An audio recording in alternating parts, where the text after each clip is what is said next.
মালয়েশিয়ার সফর শেষ করেছেন প্রধানমন্ত্রী তারেক রহমান। তিনি এখন চীনের পথে রয়েছেন।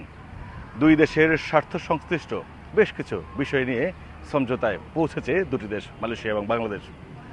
বাণিজ্যের দ্বিপাক্ষিক চুক্তির বিষয়ে একমত হয়েছে। এর ফলে বাংলাদেশে বিনিয়োগ, বাংলাদেশের অর্থনীতি সবকিছুই অনেকটাই চাঙ্গা হবে বলে মনে করেছেন প্রধানমন্ত্রীর মুখপাত্র ডক্টর মাহাদি আমিন। তিনি হোটেল সাংগ্রিলায় সংবাদ সম্মেলন করে এই বিষয়গুলি বলেছেন। নিশ্চয়ই জানেন যে বাংলাদেশের প্রধানমন্ত্রীর প্রথম বিদেশ সফর এটি। প্রথমে মালয়েশিয়া এবং মালয়েশিয়া হয়ে চীন যাচ্ছেন তিনি। অর্থাৎ 6 দিনের এই সফরে নানান বিষয়ে গুরুত্ব পাবে। আমরা আজ দেখেছি সকাল থেকেই ব্যস্ত সময় পার করেছেন প্রধানমন্ত্রী তারেক রহমান, এবং তিনি সেইখানে আমরা যেটি দেখেছি, বাংলাদেশের প্রধানমন্ত্রীকে মালয়েশিয়ার প্রধানমন্ত্রী উষ্ণ অভিনন্দন জানিয়েছেন, লাল গালিচার সংবর্ধনা দিয়েছেন। একটি সুসজ্জিত সেনাবাহিনীর সামরিক বাহিনীর সদস্যরা তাকে গার্ড অফ অনার প্রদান করেছেন। প্রধানমন্ত্রীর সাথে রয়েছেন তার স্ত্রী ডক্টর জুবাইদা রহমান, তাকেও আমরা দেখেছি বেশ সম্মান করেছেন। এবং সেইখানে তারা দুই দেশের সরকার প্রধানের বৈঠক হয়েছে। দুই দেশের সরকার প্রধানের বৈঠকের পর তারা যৌথ সংবাদ সম্মেলন করেছে, যেইখানে বাংলাদেশের সাথে মালয়েশিয়ার সম্পর্ক উন্নয়ন বা দ্বিপাক্ষিক যে বিষয়গুলো রয়েছে সেইগুলো আরও মজবুত করার বিষয়ে আলোচনা হয়েছে। এবং দীর্ঘদিন ধরে বাংলাদেশের শ্রমবাজার মালয়েশিয়ায় রয়েছে, যেটি ঝিমিয়ে পড়েছিল, সেটিকে চাঙ্গা করার জন্য মূলত কাজ করার কথা পুনর্ব্যক্ত করেছেন। এবং বাংলাদেশের প্রায় 2000-এর বেশি অভিবাসী এইখানে শ্রীলঙ্কার মালয়েশিয়ার যে কারাগারে রয়েছে, তারা মূলত দালালের খপ্পরে পরে এসেই মূলত তারা কারাগারে রয়েছেন, এবং তাদের এই বন্দীদের মুক্তির বিষয়েও আলোচনা হয়েছে। অভিবাসীটাদের জন্য বেশ কিছু সুখবরও দেওয়া হয়েছে এই সফরের মাধ্যমে। এবং এই সফরের মাধ্যমে আমরা যেটি দেখেছি যে প্রধানমন্ত্রীর সাথে মালয়েশিয়ার প্রধানমন্ত্রীর যে বৈঠক হয়েছে, তারা সেখানে যৌথ সংবাদ সম্মেলনে প্রধানমন্ত্রী বলেছেন যে মুক্ত বাজার অর্থনীতিতে একটি সমঝোতা স্বাক্ষর হয়েছে, এবং এর ফলে কিন্তু বাংলাদেশ এবং মালয়েশিয়ার মধ্যে দুই দেশের দ্বিপাক্ষিক সম্পর্ক উন্নয়নে কাজ করবে। রোহিঙ্গা সংকট সমাধানেও আলোচনা হয়েছে এই সফরের মধ্যে। আপনারা জানেন নিশ্চয়ই যে মালয়েশিয়ার এত বিস্তৃত যে ভূখণ্ড, এই ভূখণ্ডে জনসংখ্যা প্রায় 4 কোটি, এবং যার মধ্যে মালয়েশিয়ার নাগরিক বা মালয়েশিয়ান রয়েছে 3 কোটির মতো, আরও 1 কোটির মতো বিভিন্ন দেশের অভিবাসী রয়েছে। এবং এত বড় দেশের মধ্যে যে বাণিজ্য বা এইখানকার অর্থনীতিকে বাংলাদেশের যাতে বিনিয়োগ করা যায়, মালয়েশিয়ার বিনিয়োগ যাতে করে বা মালয়েশিয়ান বিনিয়োগ যাতে বাংলাদেশে যায়, সেই বিষয়টি কিন্তু আজকের বৈঠকে গুরুত্ব পেয়েছে বলে জানিয়েছেন ডক্টর মাহাদি আমিন।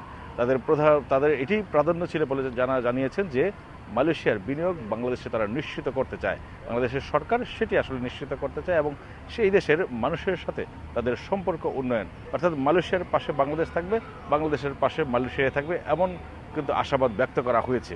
এবং আমরা দেখেছি যে প্রধানমন্ত্রীর যে পুত্রাজয়ায় প্রধানমন্ত্রীর যে বাসভবন, সেইখানে দিনব্যাপী নানান অনুষ্ঠান হয়েছে, এবং সেইখানে প্রধানমন্ত্রীদের অভ্যর্থনার পর বেশ কয়েকটি গুরুত্বপূর্ণ বৈঠক হয়েছে।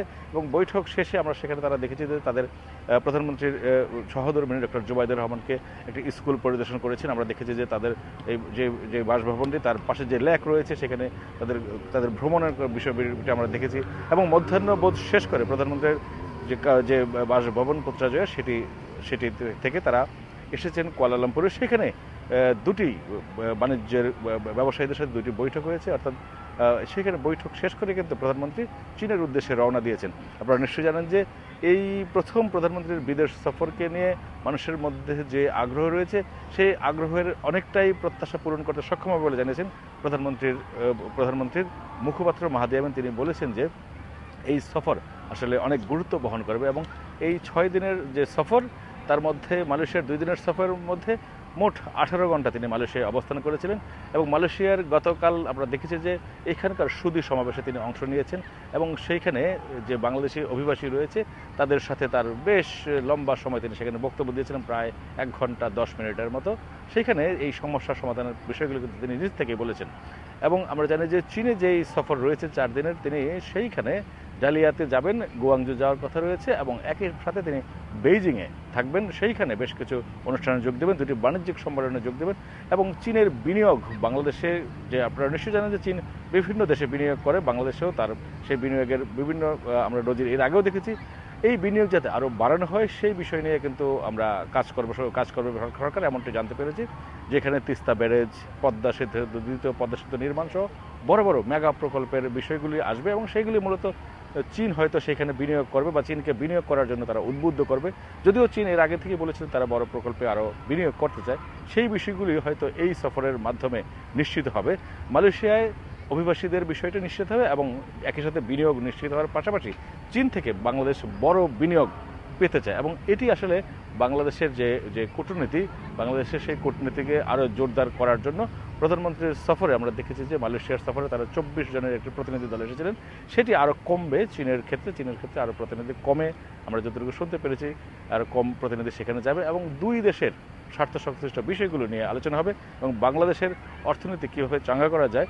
আপনারা নিশ্চয়ই জানেন যে দীর্ঘদিন যে সরকার ছিল, ফেসিবাদের পতনের পর বাংলাদেশের অর্থনৈতিক অবস্থা কী অবস্থা রয়েছে সেটি বলেছেন যে সরকারের পক্ষ থেকে যে ভঙ্গুর অর্থনীতিকে তারা পুনরায় জাগ্রত করতে চান এবং দেশের মানুষের জন্যই কাজ করতে চান। দুই দেশের এই সফর আজকে যে তাদের সরকারের পক্ষ থেকে যে সংবাদ সম্মেলনটি করেছিলেন সেখানে প্রধানমন্ত্রীর মুখপাত্র বলেছিলেন মালয়েশিয়ার সফর অত্যন্ত ফলপ্রসূ হয়েছে, নিশ্চয়ই চীনের সফর আরও বেশি ফলপ্রসূ হবে এমনটাই প্রত্যাশা করছেন তারা।